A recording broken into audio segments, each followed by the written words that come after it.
Hi, today ay ituturo ko kung paano nga ba i-set up ang store specific price at item visibility per store sa Merchant Tree. Sa Merchant Tree, pwede mong i-configure ang store mo for store specific price at item visibility per store.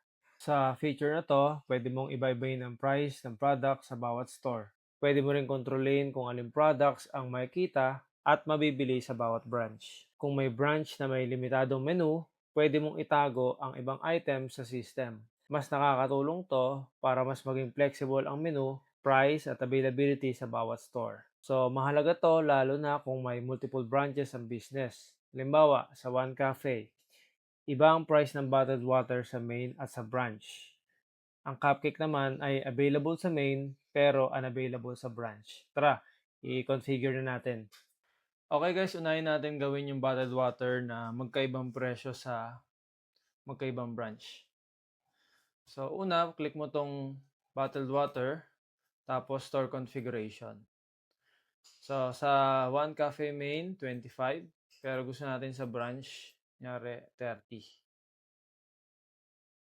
Okay, so yan na. Save na.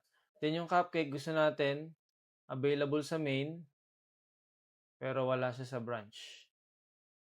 So ito, click mo lang yan. Save.